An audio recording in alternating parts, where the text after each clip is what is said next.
Welcome back to my channel, welcome back to Earth Mom Dehradun. और कैसे हैं आप सब लोग?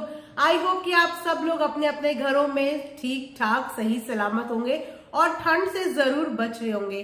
सो दोस्तों, कल लास्ट नाइट की लाइव फीड से बहुत सारा मसाला मैं आप सबके लिए लेके आई हूँ about the big boss 17। And basically ये जो पूरा वीडियो आज होने वाला है वो होने वाला है कल का एक टास्क घर के अंदर जो हुआ था उस टास्क के बारे में। सो इसीलिए बिना स्किप करे हुए पूरा जरूर सुनना, और आप सबके लिए ये सुनना बहुत ज्यादा जरूरी है बिकॉज जिस तरीके का साइकिल और जिस तरीके का माहौल बीबी हाउस के अंदर बन गया है वो माहौल ना ही फैंस को समझ में आ रहा है ना ही पसंद आ रहा है। तो चलिए बात करते हैं कि आखिर में हुआ क्या। हुआ यूं कि बीबी हाउस में दिया गया एक टास्क, कटघरे वाला टास्क, जो कोई नया टास्क नहीं है। हमने पहले भी बिग बॉस हाउस के कंटेस्टेंट को ये टास्क करते हुए देखा है। तो इस बार कटघरे के अंदर रखा गया था मुनव्वर फारूकी को, और इस बार उनके डिफेंस में थी अंकिता लोखंडे और अटैकर में थे विकी जैन। तो ये पूरा एक कैरेक्टर सबको दे दिए गए थे, रोल सबको दे दिए गए थे, जिसमें कि मैस तब डेवलप हुआ जब विटनेस के तौर पे वहां पे आयशा खान को बुलाया गया। जैसे ही Ayesha Khan as a witness वहां पे आती है तो वो घर की सारी बाहर की बातें लाके सारे एलिगेशंस का गेम वापस से खेलना शुरू कर देती है अबाउट द डेटिंग, कि एक ही टाइम पे किस तरीके से वो दो लड़कियों को डेट कर रहे थे, और उसके अलावा भी बहुत सारी बातें। मतलब इतने एलिगेशंस कि 2 घंटे तक वो टास्क चला है, और 2 घंटे तक मुनव्वर फारूकी ने कटघरे में खड़े होकर सिर्फ उनके एलिगेशन सुने हैं। क्योंकि कहीं ना कहीं ये बोला जा रहा है कि मुनव्वर फारूकी को अपने डिफेंस में कुछ बोलना अलाउड नहीं था, इसीलिए वो वहां पे कुछ बोल नहीं रहे थे। लेकिन जिस तरीके की पिक्चर्स उनके सामने आई है ये देख के बिल्कुल अंदाजा लगाया जा सकता है कि वो कितने ज्यादा डिप्रेस और कितने ज्यादा लो फील कर रहे थे। क्योंकि बिग बॉस का अहम रूल जो खुद आई थिंक इस सीजन में बिग बॉस ही भूलते हुए नजर आ रहे हैं कि घर के बाहर की बातें शो के अंदर नहीं लानी है। लेकिन जब से आयशा खान शो के अंदर आई हैं तब से सिर्फ बाहर की ही पर्सनल एलिगेशंस, पर्सनल बातें ही डिस्कस हो रही हैं।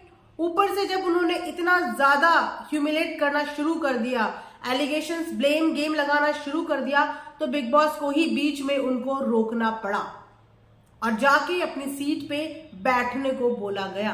तो 2 घंटे तक किसी कंटेस्टेंट को इस तरीके से कटघरे में खड़ा करके बाहर की बातें बोल के ह्यूमिलेट करना आपके हिसाब से कहां तक सही है? आखिर में ये शो किस डायरेक्शन में जा रहा है? बोलने वाले लोग ये भी बोल रहे हैं मुनव्वर जानबूझ के ये sympathy card, victim card play करने की कोशिश कर रहा है, क्योंकि अपने डिफेंस में वो क्यों कुछ नहीं बोल पा रहा है, जबकि मुनव्वर बहुत ही ज्यादा डिफेंसिव बंदा है, वो बोलना जानता है।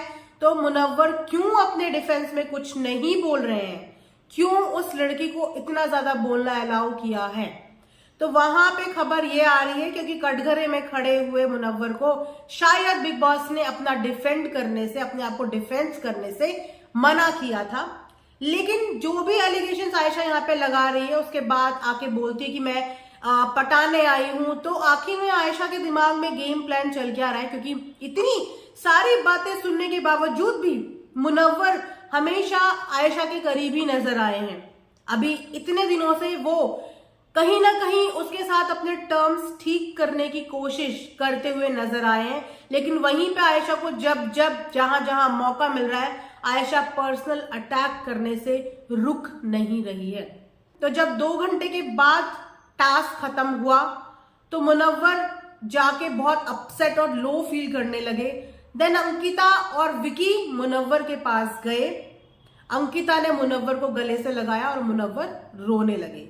ये सब देख के विकी वहां से चुपचाप चले गए, क्योंकि विकी को भी शायद यही लगा कि हाँ इस समय पे ये चीज सही है, उसको सपोर्ट की जरूरत है। अंकिता और विकी के अलावा भी वहां पे मनारा भी आई, मुनव्वर के कंसर्न में वहां पे मनारा भी उन्हें पूछती हुई नजर आई। लेकिन ईशा, चिंटू, आयशा और अरुण, ये लोग एक बार भी मुनव्वर के पास उसका हालचाल पूछने के लिए नहीं आए, क्योंकि अगर देखा जाए कि घर के बाहर की बातें तो वो एक पर्सनल मुद्दा है, पर्सनल बात है, तो शायद हर कंटेस्टेंट की कुछ ना कुछ पर्सनल चीजें लाइफ में रही होंगी, लेकिन यहाँ पे सिर्फ पर्सनल चीजें लेके आई गई मुनव्वर फारूकी की, और वो भी आयशा द्वारा। और आयशा को फिर भी इतना बड़ा प्लेटफॉर्म बार बार दिया जा रहा है कि वो अपना मुंह खोले।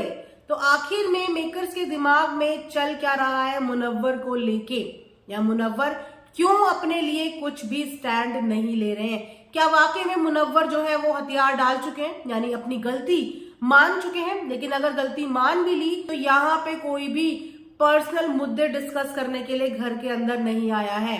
घर का अहम नियम जो कि घर के बाहर की बातें अंदर नहीं आनी चाहिए, वो इस सीजन में अच्छे खासे तरीके से बर्बाद होता हुआ नजर आ रहा है। तो ये कुछ रहा कल का सिनेरियो। मैंने सोचा आप लोगों के साथ शेयर कर दूं कि वापस से आयशा ने वही गंदगी और वही गंदी चाल चली है, और 2 घंटे तक मुनव्वर को टॉर्चर या ह्यूमिलेट किया गया है कटघरे के अंदर। अब आप खुद सोचिए कि जब किसी एक पर्टिकुलर कंटेस्टेंट को 2 घंटे तक सिर्फ उसके ऊपर आरोप आरोप और आरोप लगाए जाए, क्या उसका मेंटल पीस रहेगा? क्या वो शो में डगमगाएगा नहीं? क्या उसकी गेम खराब नहीं होगी? क्या उसकी गेम पे इन सब चीजों का इम्पैक्ट नहीं पड़ेगा?